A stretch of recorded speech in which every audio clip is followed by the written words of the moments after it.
Well, hello, everyone. This is Joan Maroney, your Mother of Mercy messenger, with your Fast Friday message of the day. And I am very happy to have our friend Amy Chapman, one of our parishioners, someone that I've known for many years here in Kerrville, Texas.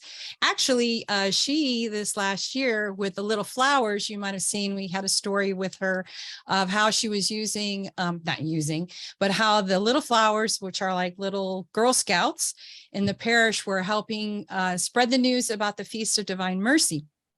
And Amy had seen our message about the International Week of Prayer Fasting. This was the 30th annual International Week of Prayer Fasting, sponsored by our friends Maureen Flynn from Pray and Fast for America. And Amy had never heard about it before.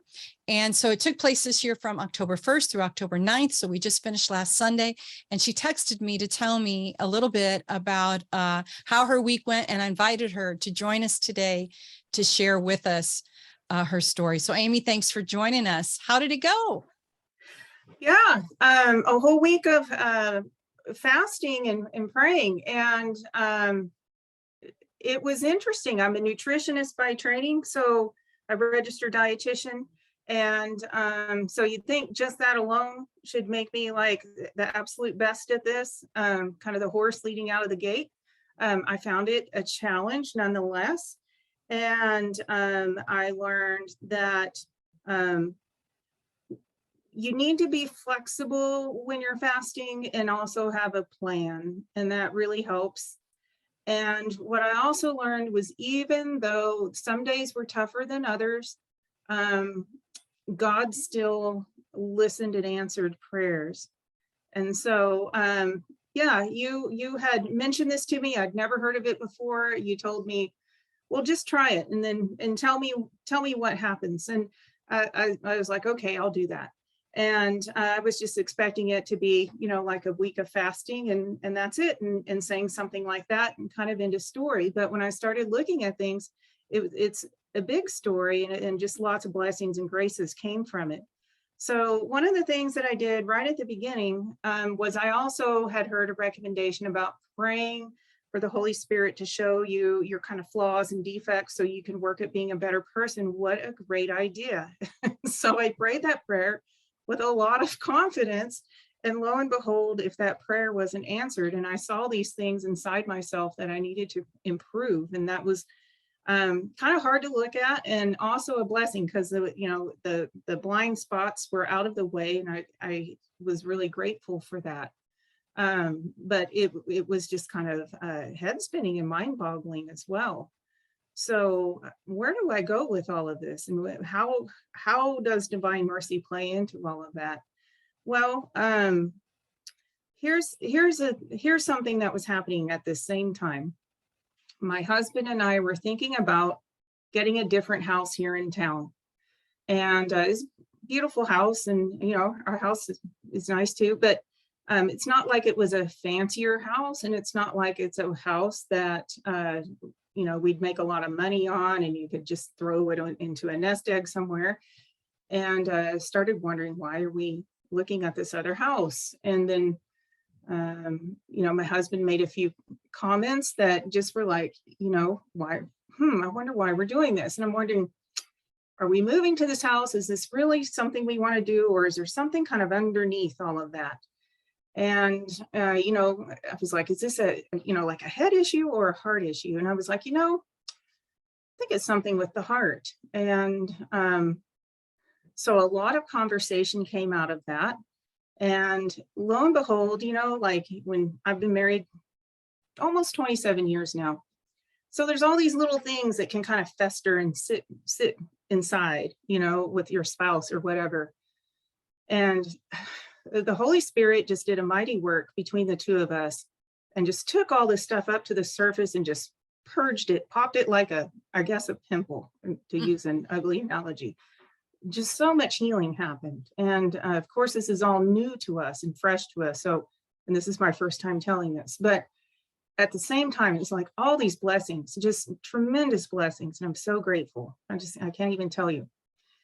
but there was still this question of like moving. And so our church festival was this weekend. We were out and about at the church festival. And lo and behold, if a friend of ours doesn't come up to my husband, I wasn't around at the time, come up to my husband and say, Scott, you know, every time I drive by your property, you have this sign of divine mercy at your fence. And every single time I see that sign of divine mercy. And I never knew what that was. I mean, I knew it was Jesus and I knew all of that. I didn't know anything about divine mercy. And he goes, and then this summer, I went to Krakow and I went with a priest friend and I got to meet Sister Faustina's sisters, and I got to see Sister Faustina's house and learn all these things about Saint Faustina and learn all about divine mercy. And he's like, I got you this rosary. And he got him a divine mercy rosary. And Scott said, well, so funny you should mention all of that, because my wife and I have just had this experience, and I pray every day. My husband prays every day. We've had a hard time praying together. And we had finally, just the day before, talked about praying together and saying our prayers, our rosaries, and our chaplets together. And then he digs out of his pocket another one and says, well, this is for Amy then. So anyways, that all came to be. And then I started to realize, like last spring, when I was working with the little flowers on divine mercy, one of the messages that I was trying to work with them on is the ABCs of divine mercy. Ask for his mercy, which when I was asking for the Holy Spirit in that prayer, show me my defects, that's essentially what I'm doing. And I said that with confidence and trust. And that was definitely the C. Okay, so I'm skipping letters there, but the third of the ABCs of divine mercy is to be merciful to others. And that's what my husband showed me. And that's what, changed in me. And I was able to be merciful back and compassionate. And it's just been this wonderful floodgate of grace. And I can't say enough about it.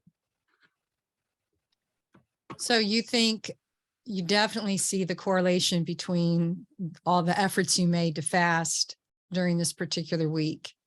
Absolutely. And, yeah. So how were you fasting, Amy? Like you said, some days were better than others. It's, you know. So I would work on having like bread, or maybe I would fast and have just like vegetables and fruit. But being the busy person that I can be, I would sometimes forget. And then all of a sudden it'd be like 3 o'clock or 4 o'clock or something. And I'm like throwing something in my mouth and going, wait a minute, I'm supposed to be fasting right now. Or I would want something to drink that I was like, no, I should really just stick with water, or, like decaf coffee and things like that. But then I would want, oh, well, what about a skinny decaf latte, and it's like, no, I really need to work on having simple things and enjoying the simplicity of things. And so that's where I thought, it'd be nice to have some guidelines that are flexible, but that you stick to. And then also, because I would find like, times where, maybe from someone's candy dish or something, I'm inadvertently, mindlessly grabbing something. It's like, I need to make sure that there's times and windows of times where you eat. And then those kind of things are you have reminders to not just mindlessly grab things. So that's helpful, or those are things that I thought would be helpful. And to not over restrict. So eat in a way that you're full, but don't overly restrict, because if you fast too much earlier in the day, by 6 o'clock at night, right, all bets are off, and then you're like really hungry. And so you need to kind of balance that out throughout the day and make sure you're eating reasonably, but in a fasting manner. Right. That's just kind of how we did it. We were traveling all week and staying with our son and daughter-in-law. And so we ate very simply during the day. You know, we got up and we might had a biscuit or a muffin or a piece of toast or something like that. And then a light lunch. We tried to just go light, but then at dinner time, she'd make a beautiful meal. And so we ate, but we just did portion control. You know, Right. one time I thought I really would like to get a little bit more. And I said, no, don't. One time we were out with our Right. granddaughters and went to a museum and we got them ice cream, and I was going to get an ice cream just to have it with them. And I was like, no, it's Right. the week of prayer and fasting. And Right. what I found for myself during the week was it made you think you know, and you had to make these choices or these decisions, and it made God really present. I don't know. Right. I think Because you got that's to the think whole about Christ all the time when you're fasting, right? Because that's who you're, you know, that's the whole point. And so that was very helpful in that way, because Christ is there with you. So yeah, I had the same thing. I was actually at a pro-life dinner, wonderful dinner. It was nicely portion controlled. And then out came like this really beautiful chocolate cheesecake. Like, oh my goodness. Didn't they know it was a week of prayer and fasting? Didn't they know? How come they didn't ask? Yeah. So, you know, there's those challenges like that. And I thought in the future, I can be more mentally prepared to kind of figure out how to handle those things. So that it's not such a temptation. And then if you can't, we just want to tell all of you out there, because, you know, I had some people write us and say, is it a strict fast? Is it, you know, just bread and water? And it's really where you are. You know, if you never fasted before, and like we've always, you know, you're not going to be able to do, you know, bread and water. If you've been fasting for a while, maybe you can, or for a couple of days. But the important thing is, you know, you're not to starve yourself. You know, like you said, Right. you're a dietitian, Right. nutritionist, and Yeah. you need to, they recommend if you are going to do bread, do a really good, you know, Good hearty hearty bread. Yeah.